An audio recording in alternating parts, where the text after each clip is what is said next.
Good afternoon, dear friends. In this video, let's talk about meditation. What it is, how to meditate properly, and the most important question, for what? Why millions of people around the world meditate? For me, meditation has always been something of a lie back, relax, rest, let your mind go. It's a kind of prelude to hypnosis. For the last 13 years I have been practicing hypnosis, practicing and using these tools to work with the subconscious mind, that is, to work directly with the. And these tools are powerful, strong tools. So compared to the meditation for me was something that, you can start with it, you can end with it, you can put a person to sleep with meditation, but nothing more than that.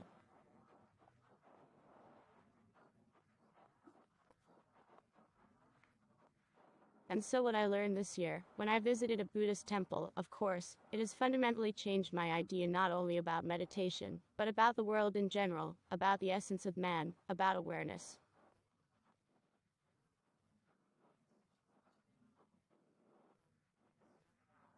And that knowledge is very worthwhile. I always knew that I would visit a Buddhist temple, and I would do something there, as is customary, from the movies, there to wash the floors, to think about life. I thought it was going to be something like this.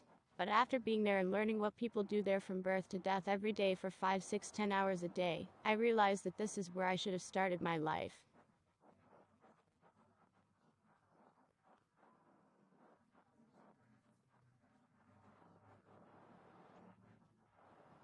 Don't put it off until someday.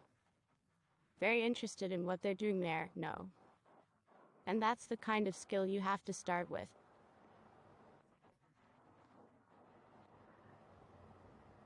In one word, it's mindfulness.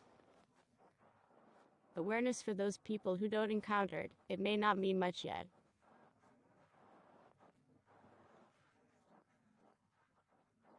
And you don't understand. Mindfulness, I'm mindful, yeah, people are mindful, everybody's mindful, so what? And I was looking for questions, or rather, answers. A lifetime of learning. But one group of questions I couldn't find an answer to anywhere. Not in videos, not in books, not from people. He was nowhere to be found. And when I got to this temple, I suddenly found all the missing details, missing puzzles for my worldview to be fixed in some understandable image.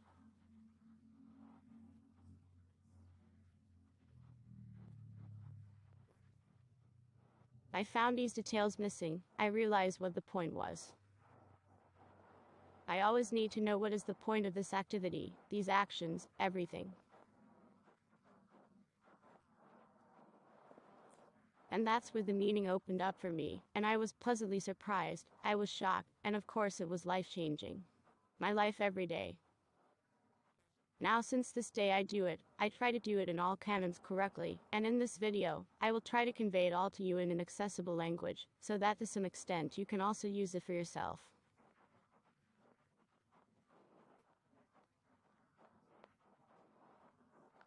So, what is meditation? Meditation is a way of influencing your psyche, your subconscious mind, and consciousness too.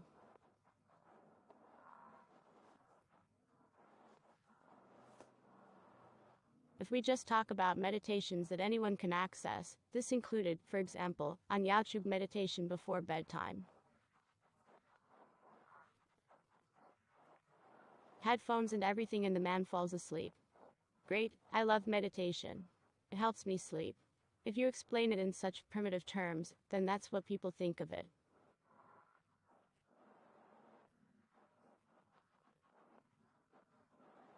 Those meditations that I'm going to talk about, they're deeper, and I put them even higher in power, in strength, than hypnosis.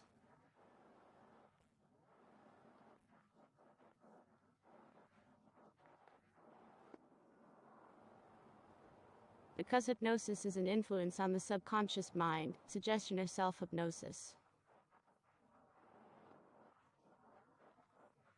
So either someone is compelling or you are compelling yourself. The program is being written. Works within your subconscious processes, taking a tool and matching it to specific goals, tasks, to your memory, to your life.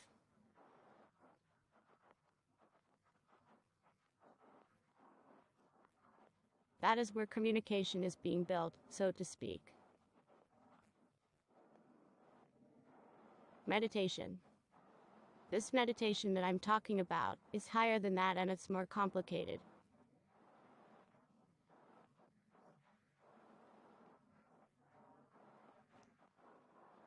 Well, roughly speaking, if in hypnosis, practically nothing needs to be done there. Well, in general, yes, in light forms of hypnosis, the ones I practice, people have to work a little bit harder. But it's a two-way job, and it's easy to do together. Then here meditation of this level is higher than hypnosis, which I talk about consciousness. Here you are one-on-one, no one will do the job for you, no one will check it. And the best part is that there's no way to check whether you did it or not.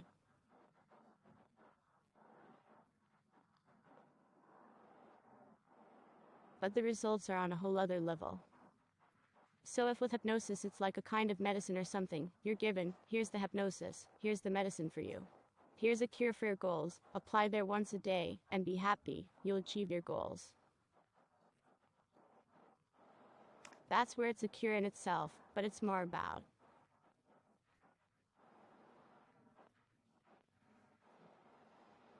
self-healing, so to speak. If you compare in drug terminology, it's what makes you live from the inside out.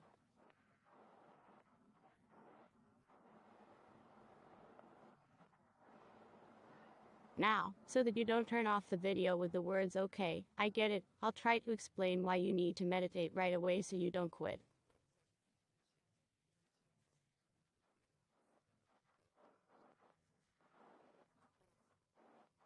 So, how exactly can meditation help you? If you're a person who is achieving something in life and you're already watching this video, having achieved some financial results in your life, self-improvement results, relationship results,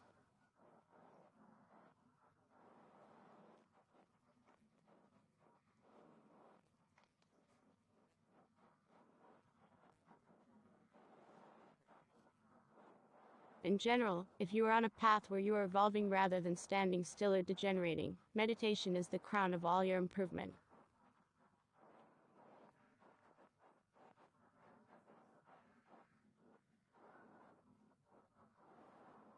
And it's the most powerful tool. You will learn how to control your mind. You know, like it's not the tail that controls the dog, it's the dog that controls the tail. You have to learn that it's not life that's washing over you, and events happen around you on their own, and something. That's where it's at. Well, it's out of your control. With this tool you can control everything. And first and foremost yourself and your thoughts. I believe that controlling your thoughts, well, imagine, you can sit there and not think about anything.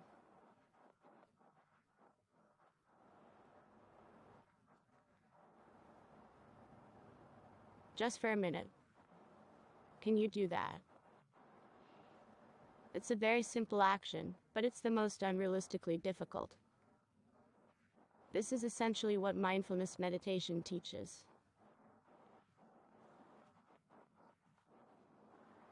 When you, with your effort, your brain, and your body, you can fix a thought.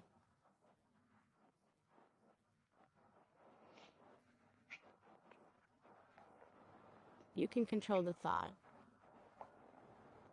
And when you learn that, everything will be available in this world, absolutely everything. Based on the resources that you already have, that you from other sources put into yourself. By learning to control your thoughts, you'll just be in control. So like people who are sick with some diseases, like severe incurable diseases, there are cases when they get cured. This is from that series. That is, you will be so in control of your body and your life around you that it will be.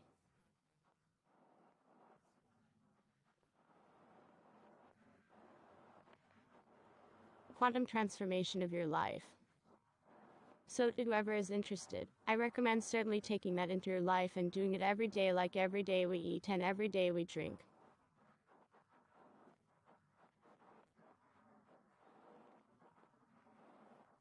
Every day, God willing, we do exercise in the morning.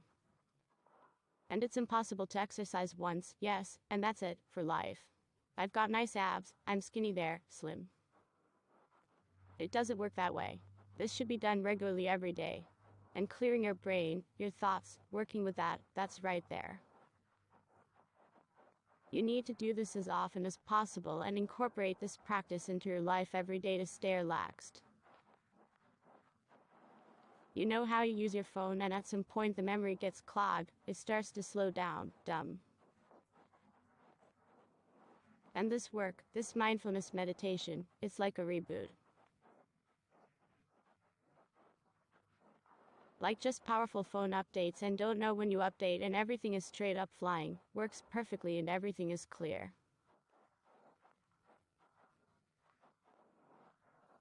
And then the clutter starts again and so on and so forth, I recommend doing it every day. So let's get started. What you will need, in fact, to do mindfulness meditation, all you need is you. That's it and nothing else. In other words, you can do it whenever and wherever you want. And, there are places of incarceration where a person has 4 walls and that's it and nothing else. And this is the perfect space, by the way, to do these meditations. And God forbid anyone, of course, get in there. But for comparison, someone in this cell, roughly speaking, will die from loneliness, from these crazy thoughts, pens, just mentally go off the rails, be destroyed.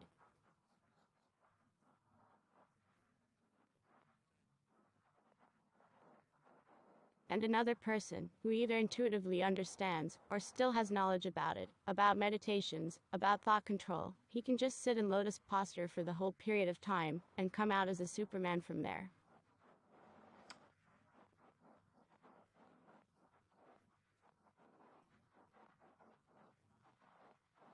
So much of it will be a colossal pumping of yourself, that is, so much of it is a colossal investment of time in your development.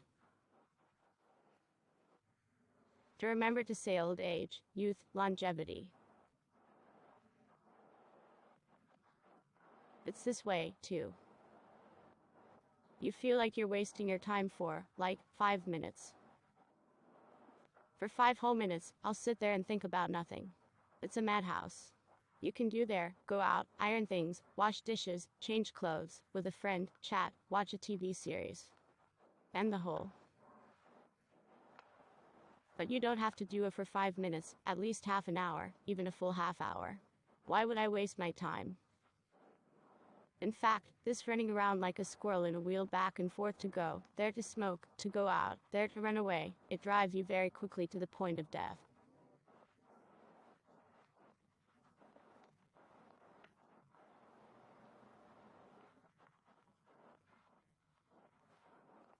So you're running there. And the body wears out, ages. And here's the moment in this meditation, mindfulness, it catches time, fixes it and stops it. So you won't waste this half hour, you will instead recover. You'll keep that time. And plus with this holding, if you do it with quality, and maybe longer than half an hour, more times a day, you run time backwards. You will notice after such meditations, approaching the mirror, how younger you are. Because realistically it's going backwards. And this.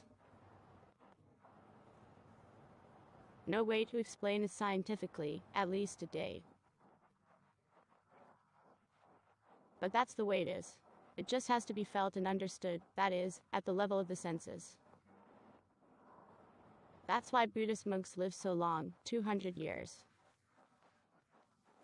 It seems to everyone that they are wasting time, but on the contrary, they know how to manage time, stop it and reverse it. They know how to trigger this process within the body to make it live. By the way, let me try to explain it this way. When you are running somewhere, your life will come up to the key to the life wear and tear of the body, and this is the generation of energy. Yes, we spend this energy, we generate it, we spend it here, as if everything took it, it's ours. And the organism inside, it lives, it revives.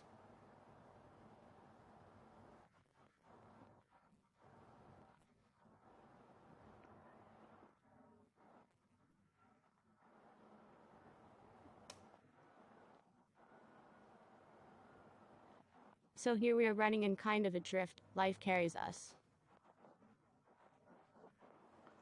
And here, when we are in awareness, our every cell is alive in this moment.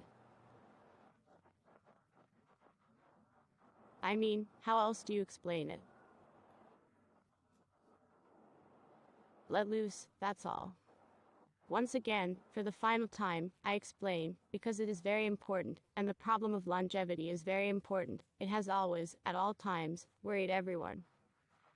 I mean, like, I don't know, a flower, for example, it grows, it has phases of growth, yes, it first breaks through there, it grows, it gets fixed, and then it starts aging, it dies. It's that if you move, if you live, it will grow, it will die. It's the same with a human being. I mean, he kind of grows up, then he dies. And when you know how to grab awareness, you stop that process.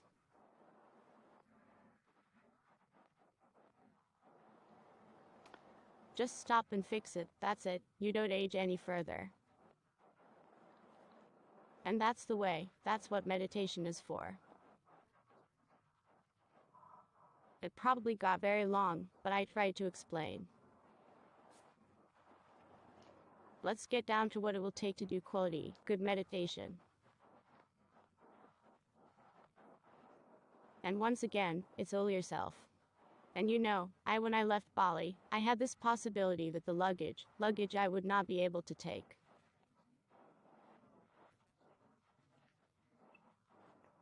And I wasn't upset at all.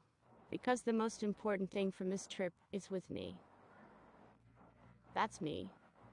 And everything else in general. Expensive dresses, makeup, things like that. It all comes and goes. So when you learn from this, you will gain the most precious, valuable thing, something that will always be with you. Again, even in prison, in four walls, even in a hospital, in the absence of all opportunities, even when you don't have, no one has, even when nothing around you, no one around you.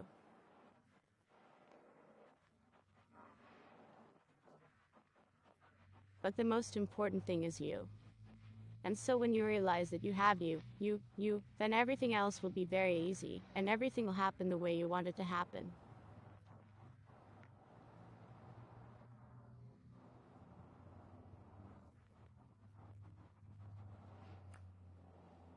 How do I meditate? How did we do it in the Buddhist temple, and how am I doing it now? At the Buddhist temple, we meditated for 5 to 6 hours a day. We spent lunch in silence, we didn't speak the whole time, and we weren't allowed to use, naturally, any phone gadgets or meet anyone's eyes.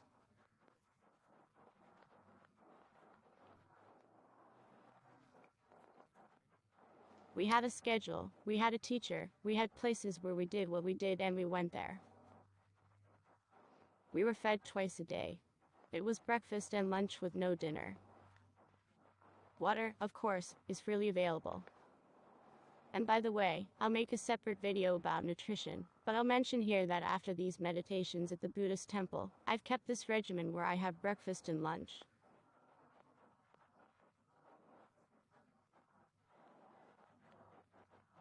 I mean, when I went there, I thought, what, are you guys normal at all?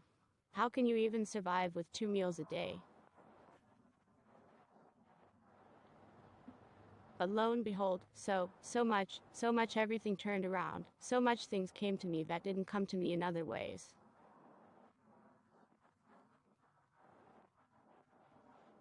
And now I continue to eat exactly the same way. I feel great.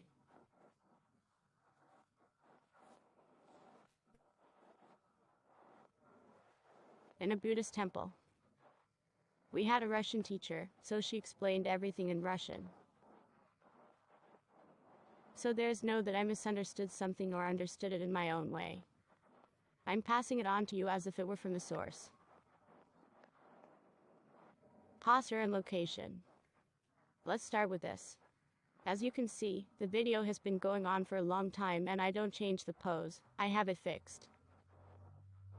To sit like this. You need to train yourself in this, because while I was there, in the Buddhist temple, of course, it requires real effort, especially in the first times. When you sit down, your legs get cold, you have something itchy, you have some constant thoughts in your head, come and go, and do exercises, and now we sit for half an hour, and do not think about anything.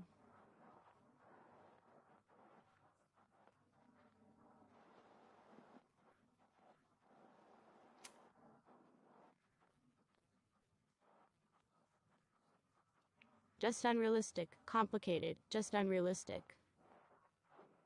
So, that's why, well, as you can see, I've learned that from talking to you. Right now, I feel comfortable, calm, normal. That's cool. And my feet feel that way too, and my body does too. Although while I was studying, while I was there, I certainly wanted to sit like that. We were allowed to pull my leg out of things were really sad, so I did.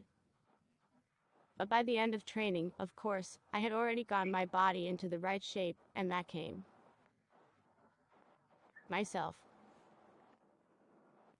The room where we meditated is a hall without doors. It's a temple with an image of Buddha in front of us, with beautiful murals on the walls and candles burning.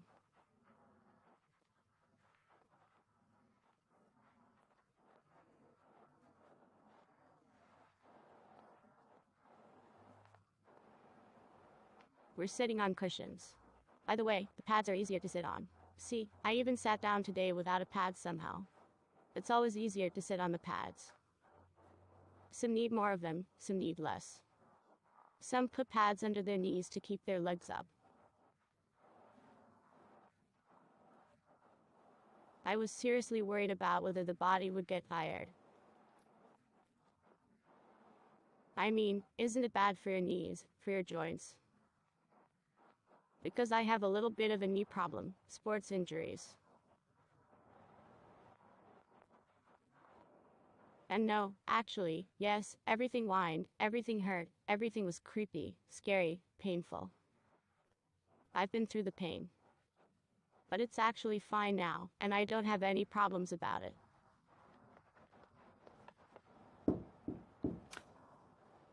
And you wish and so lotus pose as we hold it. You should have a straight back in order to rehearse a straight back, can lean against the wall and from it, then move away and fix this position.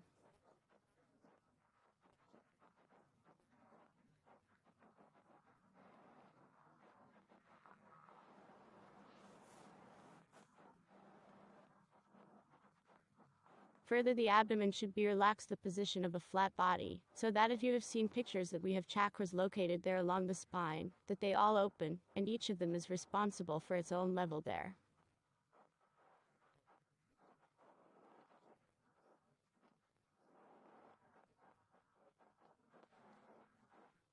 Well, we'll talk about that in other videos. That is, that your whole body should be lined up evenly, and you should be able to send such a ray straight into the space evenly. Next, your feet should be in this position where, now I don't know if it's going to be visible or not, here's the top leg here a little bit you can put on top of you.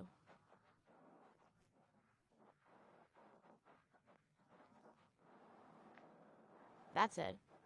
But a permissible option.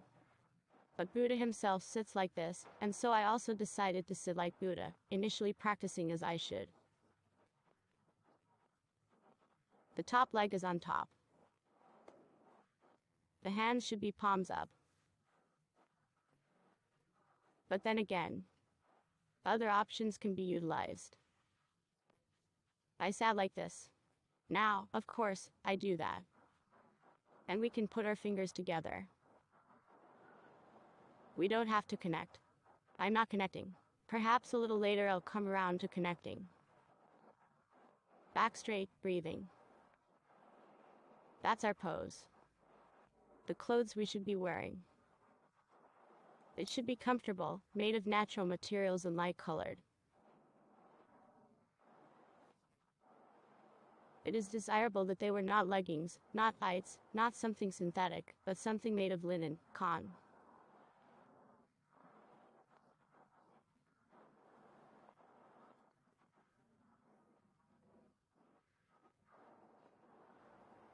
Naturally, at the Buddhist temple, all of our knees were covered. It's not like I'm relaxed right now. And for girls, for women who are working on discovering their femininity, I recommend being without underwear.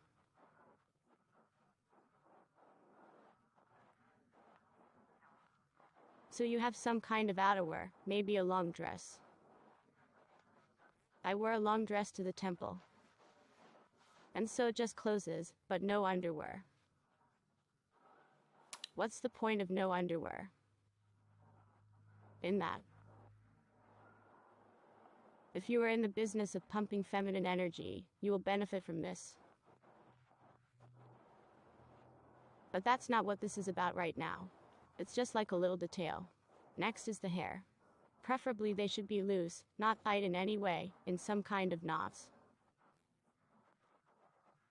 Energy flows through your hair too, and it should also surround you. It should work with you. It should help you. It's best to take off all the jewelry you have. But when you're studying especially, jewelry shouldn't distract you.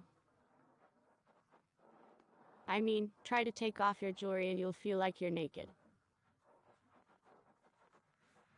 It will be very unusual because what do you think? Rings, earrings, chains, yes, I live with them. I do not notice them, but when you take them off, there will be such a feeling, and this is the right feeling of novelty. In order to get this practice right. Next, what I used to deepen the meditation to enjoy.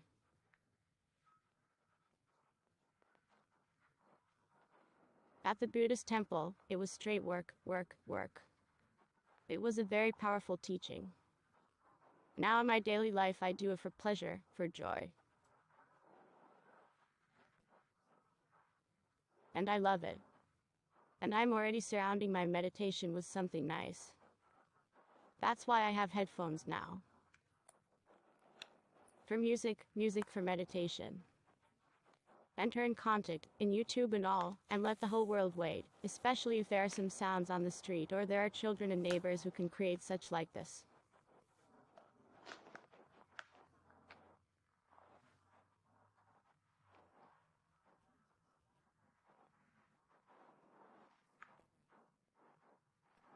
Maybe some unpleasant associative ones. Although in the Buddhist temple we were taught that any sound can be in the background.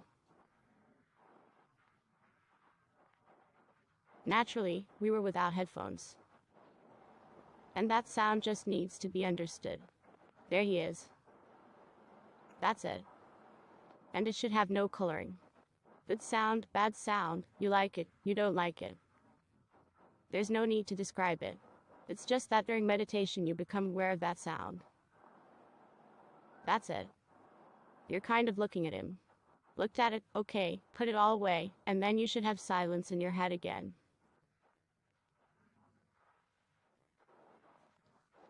But right now I like to meditate to music. I'm going to use the chopsticks next.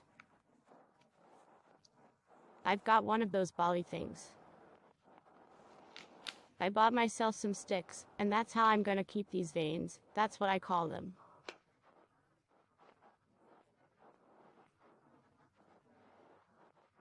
It's best to put it outside if you're meditating, because in the house, of course, there'll be a lot of smoke, and well, it can be a bit heavy.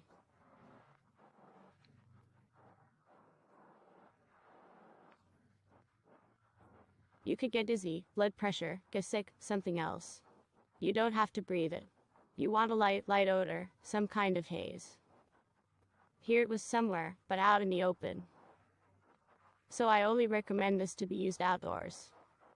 So you light it, a little light burns, it flares up, then you put it out, and there is such a build-up of smoke. Somewhere. Let there and 2 meters from you in the open air will reach you there from time to time, some light smell from smells. I use special oils for meditation, special oils for opening the chakras. Also in Bali I took in different places, and I have 2 scents.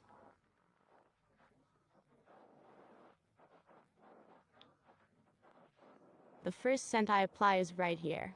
You can see that, can't you? I apply the second scent a little lower on my wrist.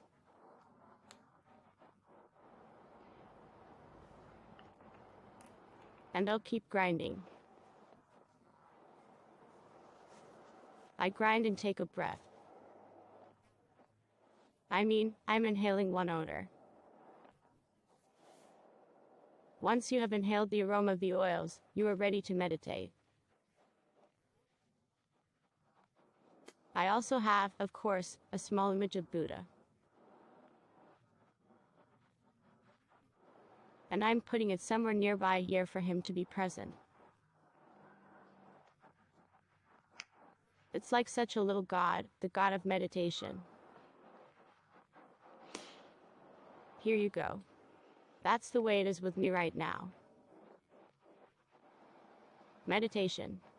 Next I put the watch, as I am, unfortunately, or fortunately, for that matter, I am attached still to a regular life. I have both kids and friends and some kind of commitment. So most of the time I meditate with a watch. I have time for half an hour. I set an alarm clock. A timer. I have it lying around, and I meditate. I do my thing. When I feel the time is right, I let my gaze go. Controlling the time until you can get out. But let's get to the most important question of how to learn how to meditate properly. Let's divide our path into several parts for several days. Let's say that in a week you will learn, acquire these tools, and after a week in the rest of your life you will practice it.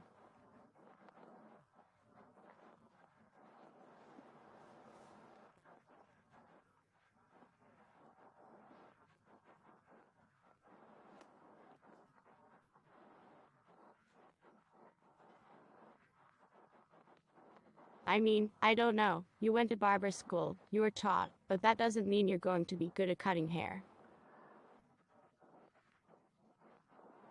You've got the baggage of knowledge, skills, but you have to go and practice. Cut every day, take different people, study additional literature, watch additional videos, try doing it on different people.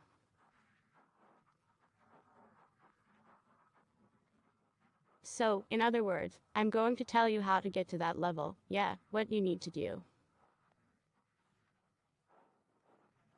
You'll get there, and then you'll need to practice it just every day, in different places, with different attributes, perhaps, and up what you get to.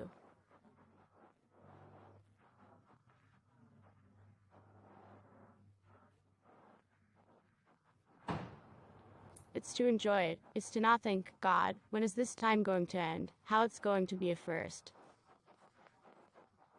That's so that you relax, you enjoy, you have fun, and it really helps you.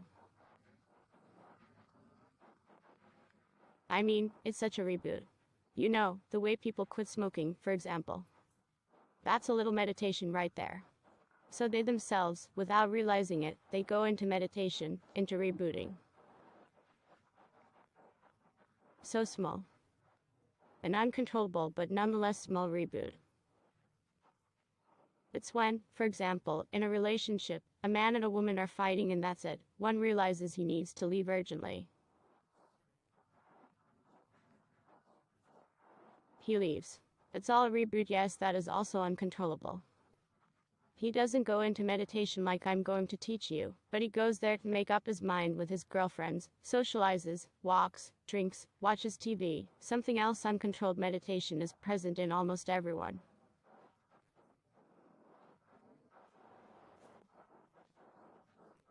So we all experience a moment where it's like, that's it, I need to go for a walk, or that's it, I went to get coffee.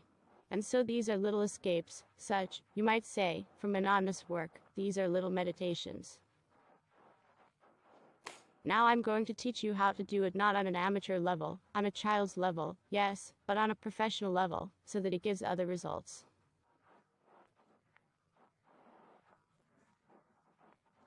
Look at this, let's say you're solving some problem. Yeah, everybody, I need a smoke.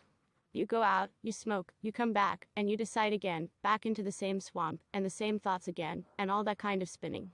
Or relationships. Fought, went out, rested, came back, started again. Same thing. Yeah.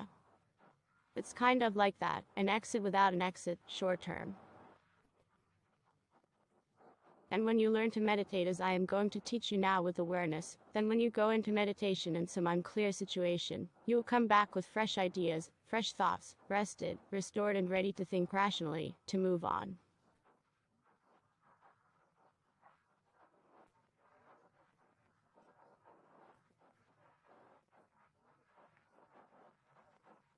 And perhaps during these meditations insights will come to you, during the slightly later. Yes, you've come out of meditation, you're in that state, just open to the world, to the possibilities, to the options, and you will choose intuitively the most correct options that will carry you higher. Yes, a level higher, a level higher.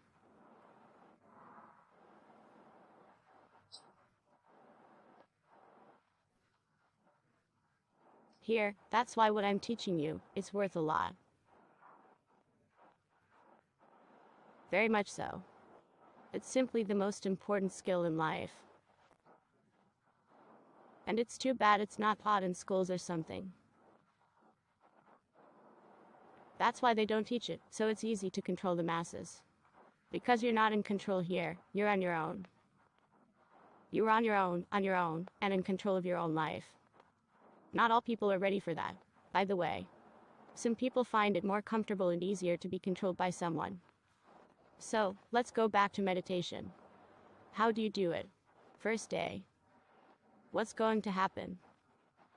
You need to pick the right time. Okay, let's do this. You're not likely to have 5 hours of time a day.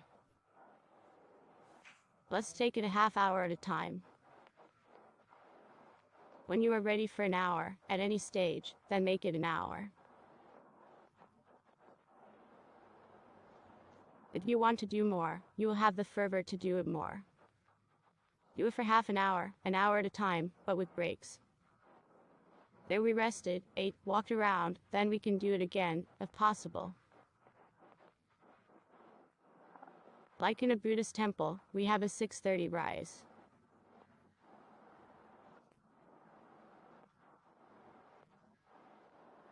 At 7 we have our first hour meditation, then at 9 we have breakfast, then at 10 we have meditation again with a lecture, group meditation.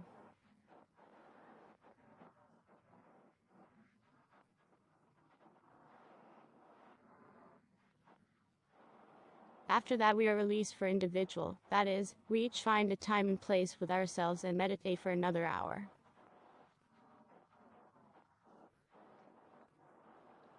After that, we have a rest, lunch. After lunch we have meditation, classes, rest and evening again. Evening group meditation. I mean, I've been there every day many, many times. But alas, all people will probably work out with kids and relationships. So God willing, if you have half an hour a day to get out and be, that would be great.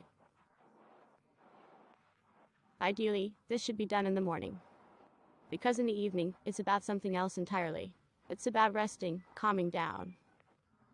And it takes a morning to learn how to work with this state. Therefore, the most powerful practices should be done in the first half of the day. Find time for half an hour, and what do?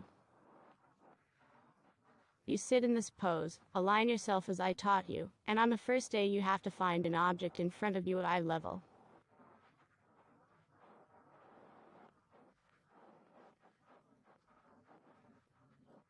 You can put a candle on it to keep it burning so you won't be so bored. You can find any other object in your environment and fixate on it.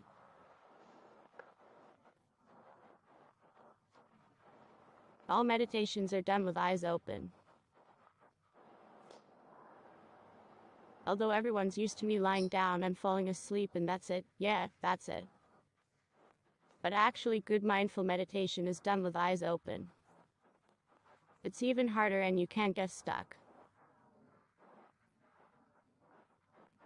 I mean, you know how. Stuck in everything. You know, like hovering, like, yeah, staring. That's what you're supposed to control. When you look at an object, you can't sleep with your eyes open. You need to look at the object and realize that you are looking at it. I apologize now. I have a camera in front of me, so I'm looking directly into the camera. And you're watching. Let's go someplace else so you don't get embarrassed. And you're looking at the subject.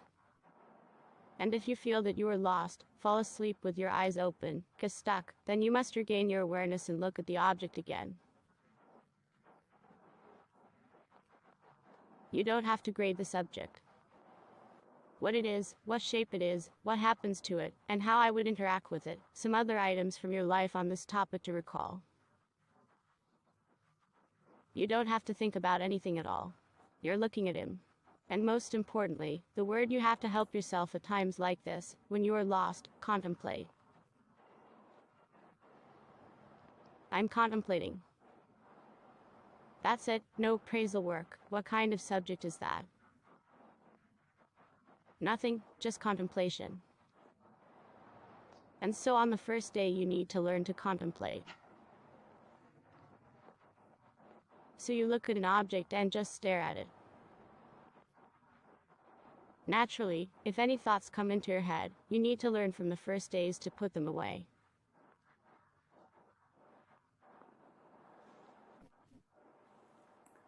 That's what we have to come to. Yeah, eventually to the point where you won't have any thoughts in your head. And, oh my God, I apologize. And that's the ultimate goal, yes, the ultimate goal in learning.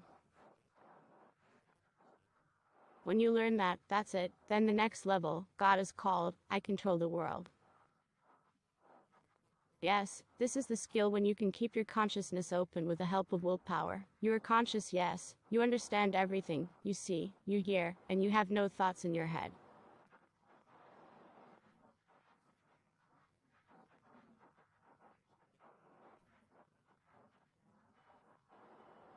And no, not because there's nothing to think about, but because you're holding that state. By sheer force of will, you're holding on. As soon as a thought of some kind is asked for, floats by, passes by, flies by, you observe it, that it is there, but you go back to the state where it is not there. You need an effort of thought, an effort of will to remove the incoming thoughts, and they will always be there. Okay, here, your first day goes like this, observing the subject. If you had the opportunity to repeat it, you do. The same thing will happen with the sensation inside the body. Your legs will swell and your back will get tired. Pest thoughts. God, when this is all gonna be over. Something to scratch, something to drink. Before meditation, scratch, drink, comb your hair, change your clothes. Do everything. You have adopted a posture and you are sitting. And all thoughts of something itchy in there somewhere are just thoughts. And you need to learn how to manage them. Just like yogis stand on nails.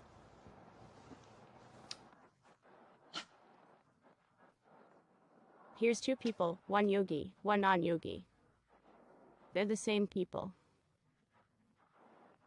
So this one has 2 legs, this one has 2 legs, this one has a head, this one has a head.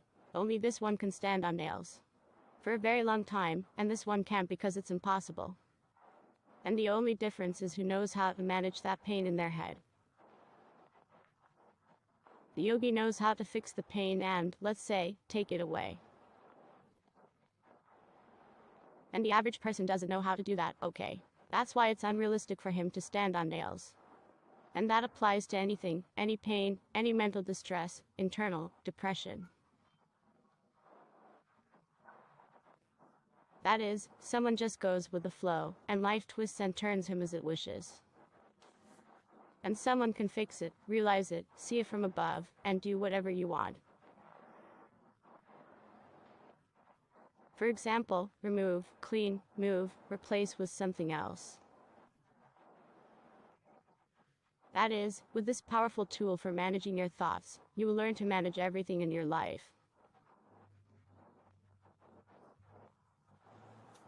So, here we go, continuing our lecture.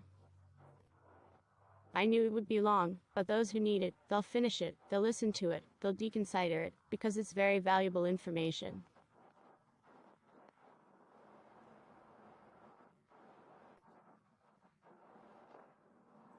So, day 1 is fixated on the subject. Next, the second day we will fixate on the breath.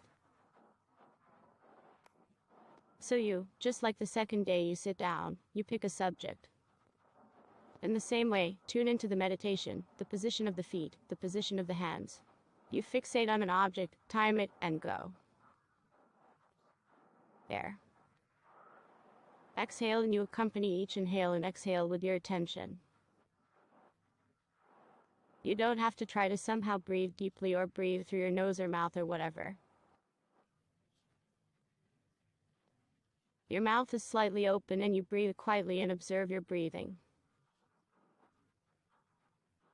I mean, inhale, exhale, inhale, exhale. Observe breathing. These should be practiced for half an hour, or 5 hours a day, if how you have it going. That is, the second step is the observation of breathing. If you don't have the ability to meditate 5 hours a day, for some reason I assume so, you can divide this work that I'm talking about now, not like this. Suppose I had just said that the first day we look at an object and learn to be aware of it.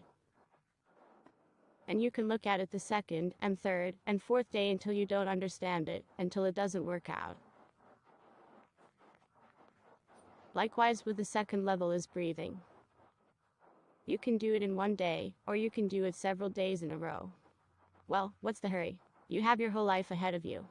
All the more reason for me to recommend this meditation habit to introduce into your daily diet. And do inhale, exhale, fixing your attention on the breath until you can't do it.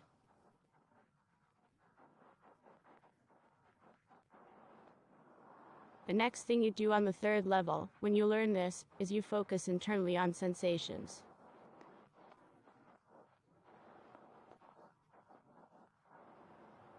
So you sit in a pose, you choose an object, you look at it and you walk through, you scan your body, you also time where what sensations are, somewhere your leg is stiff, for example, and you look at that sensation.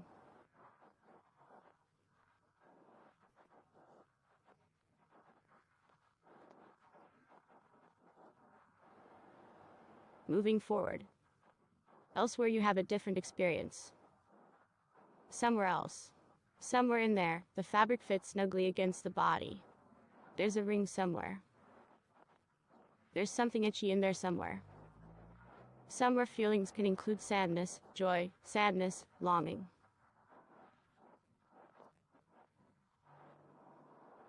Something else. I had something else. And you fixate on the sensation. You just observe them and let them go. So you move on to something else. Observe, give your attention and let go, move on to something else. This is how we scan our entire body. That was our third level. When you learn it, it will be easy to do. Next level. Fourth. It's when we work with the thoughts just right. When you are tuned in, fixed, seated, and a thought comes to you. And you realize it, you see it, I see you, but by an effort of will you remove it.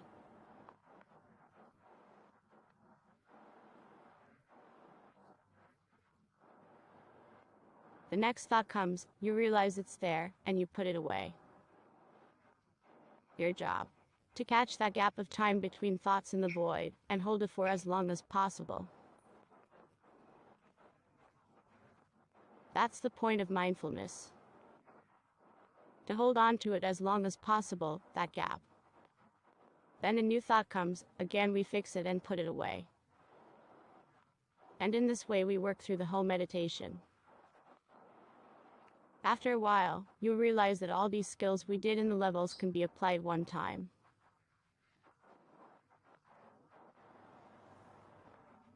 That is, you can look at an object, you can evaluate it. At the same time, watch your breathing at the same time to give an account of all sensations in your body at the same time to control your thoughts in the space around you. That is such a great realization when you hold everything under the effort of will, and ideally, all your further meditations in life should be in this way.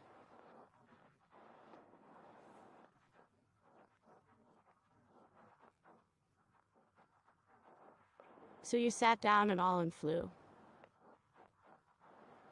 We're holding it all, controlling it. From the way your life should go apart from meditation.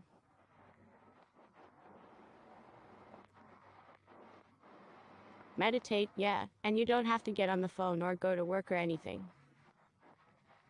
You need to be in this state, follow it, what you want, what you don't want.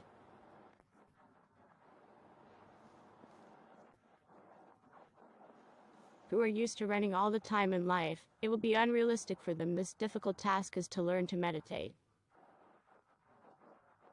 But it'll be the most useful to them. That is, what is most difficult for you is most useful to you. So if you can overpower yourself, readjust yourself, work with yourself, remake yourself and learn to do that, you will become superhuman. To become invincible, you have to defeat yourself. And this is from that. When you learn to conquer your thoughts, it will be the greatest victory of your life. Because it's just not realistic to control your thoughts. This is something to learn endlessly. Well, you see, I'm getting a little bit better at it. Next, if your feet get stiff, what should you do? You can straighten one leg, but not two. One straightened, rested, let's say changed, the other straightened. But ideally you should come to the point where your body is motionless the whole time, the whole meditation. And like Buddhist monks, when you can tune your whole body, you can be in that posture, in that position, in meditation for as long as you want.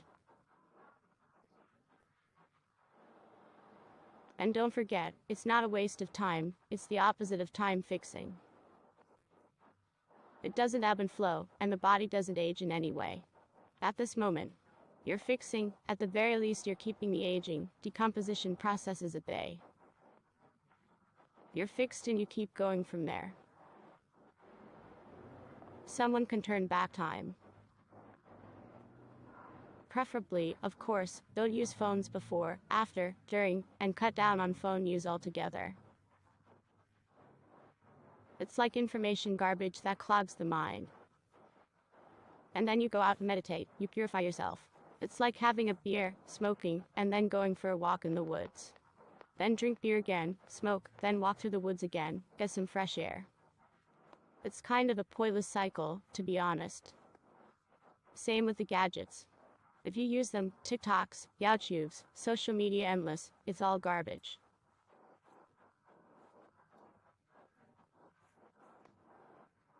In order to go forward, to meditate, to learn how to manage yourself, your thoughts, then you will need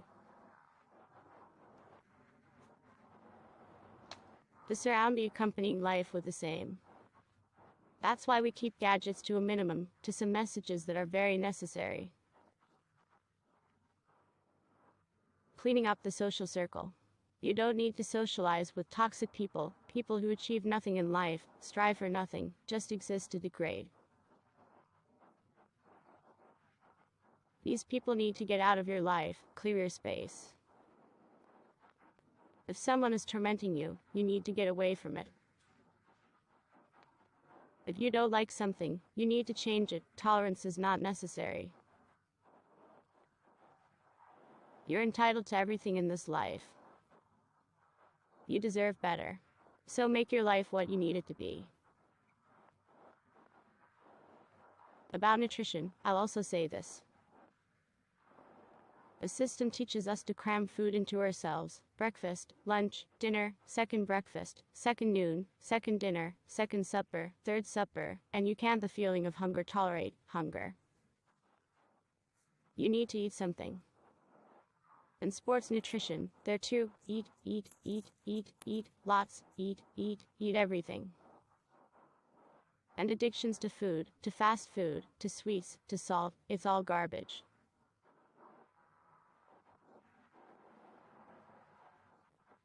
Therefore, if we follow the path of mindfulness, we move forward.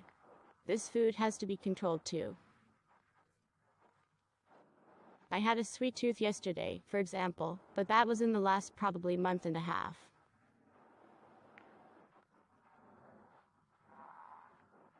Well, I really wanted to. I found some cookies from the kids there, Thai cookies that I really liked. Once upon a time, I decided to give them a try. But, naturally, it should be in the morning. For me, for the night. And to be honest, some of them came up empty for me. I eat them and realize they're nothing. Well, I kind of feel the sweetness, but otherwise it's just a hollow thing that you might not have tucked in there, knowing how bad it can be for the body. And nutrition. Is that twice a day? Why it didn't seem realistic. First, because eat your breakfast by yourself, share your lunch with a friend, and give your dinner to your enemy. It was a funny phrase, and I didn't understand the meaning of it. How is that possible? But after the Buddhist temple I realized, because this food is enough for the body, a full breakfast, a little bit of lunch, and that's it.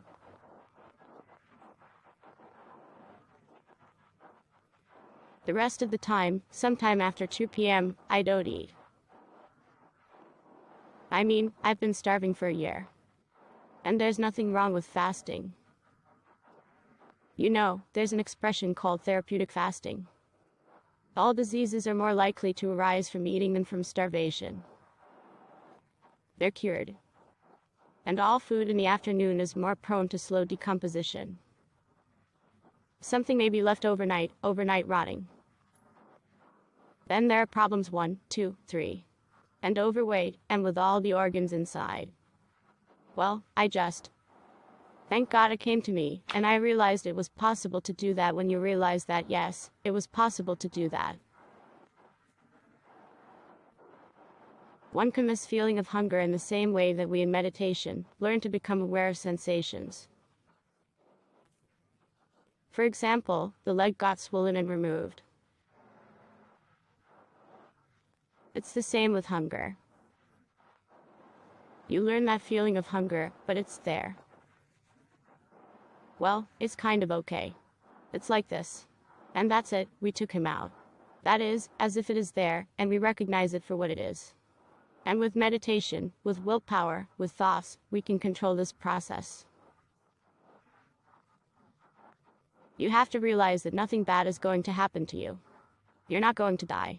On the contrary, you will be healthy, alive, and live longer. That's the mode when you know there's more. For those who are thin, perhaps someone knows, let's say 20 on 4 system or 18 on 6. That is when you eat 4 hours in a day and 20 hours do not eat hunger, or 8 hours, let's say in a day you eat. And how many there are 16 hunger, that is such an interval you choose yourself. It turns out that I have somewhere about 5 hours I eat, it turns out.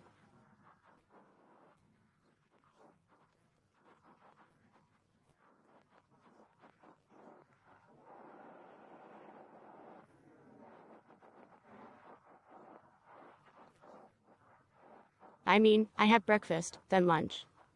I can have some fruit on my break. And it turns out, at 7 p.m., I have more than one hunger.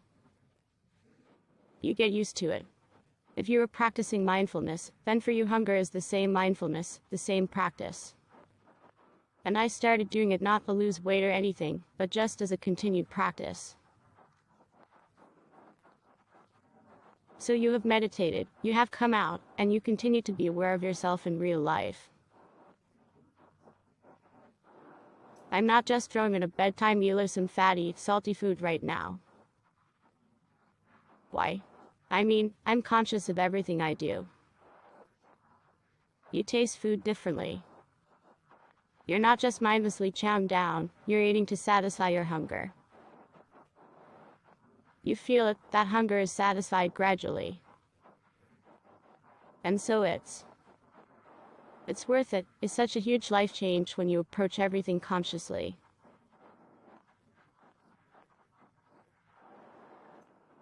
The food, the relationship with the kids. When you are in silence, I was in silence, you understand the value of words. That is, all your words in mindfulness become valuable. It's not just uncontrolled garbage flying out of your mouth. And every word has a price. It's when you are with a loved one, spending time. It's not just out there, an uncontrolled process. And every minute is filled with awareness. You give love. Love, straight up giving it consciously, is also the greatest good of all there can be. To experience this love, to feel it, when sex becomes not just like two people under a storm of feeling copulating, but when it is conscious, and every minute you are included in it, and you participate in it, and you can control the energy that comes to you. You can get a high, pleasure from every second, from the person, from yourself.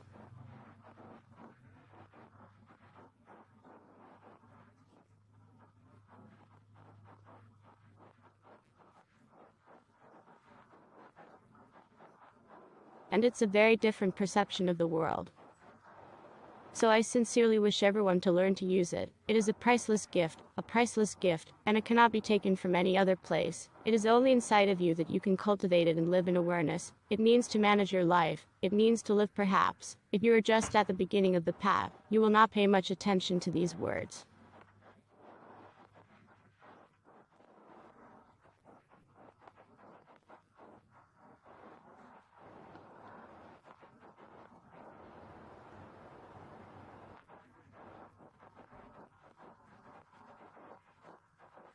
But when you practice, and you get good at it, and then you'll understand 100% what I mean, what Buddhist monks, practitioners, all spiritual, really spiritual people mean.